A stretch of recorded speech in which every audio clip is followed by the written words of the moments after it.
Welcome back to One Comic Book a Day, where we're covering Superboy issue 4 in the first story, The Oracle of Smallville. A story I actually quite like, and that's going to be a little surprising because it is still a story where Superboy is just doing a lot of things, and not much of an actual overall story. But the pacing is a lot better than the majority of Superboy and Superman stories. So here there's a mysterious Oracle that has like a booth somewhere on Smallville, probably Main Street, who, if you pay $1, will answer your question. It's very quickly revealed to be Superboy, and Superboy is using his powers to solve these things, such as like what's the number I've written on a piece of paper, and like where my wedding ring is. Very simple things. It's about Superboy helping people. It's a little weird that he's asking for money, and there's an easy solution for that. The Grecian Museum of Smallville needs money, so all this money is going to be donated by Superboy to the museum. Smallville has a Grecian museum? It's a small town.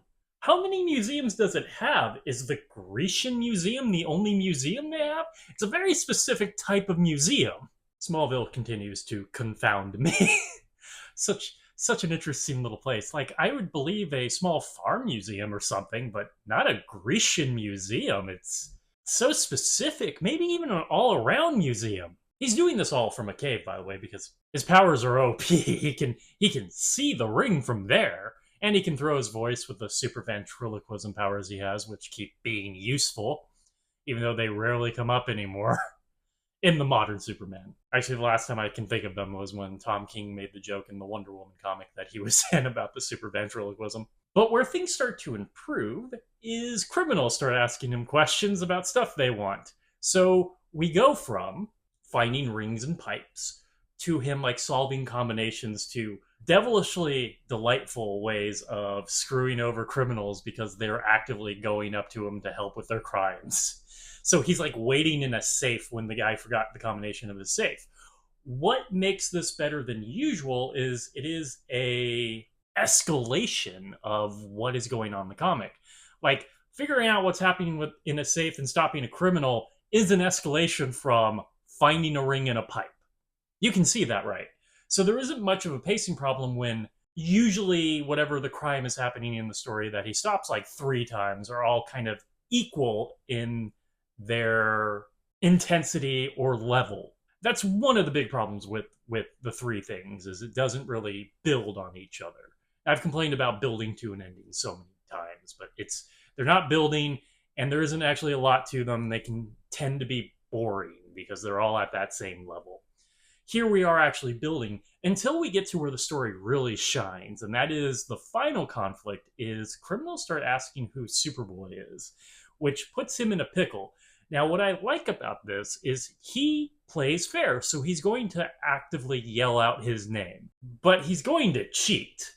Not in the way he sees it cheating. He's going to cause some sort of sound to break over the sound before he gets there. So he actually outruns his sound and breaks a boulder at one point.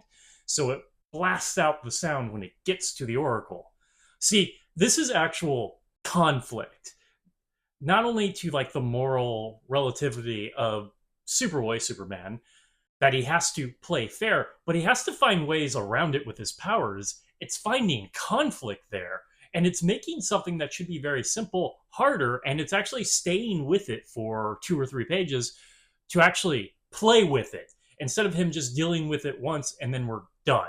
So yeah, it actually feels like an escalation. It feels like throwing the boulder and outrunning his voice is a much grander thing than waiting in a safe from a guy. So each little section is an escalation. They escalated it. Rising action.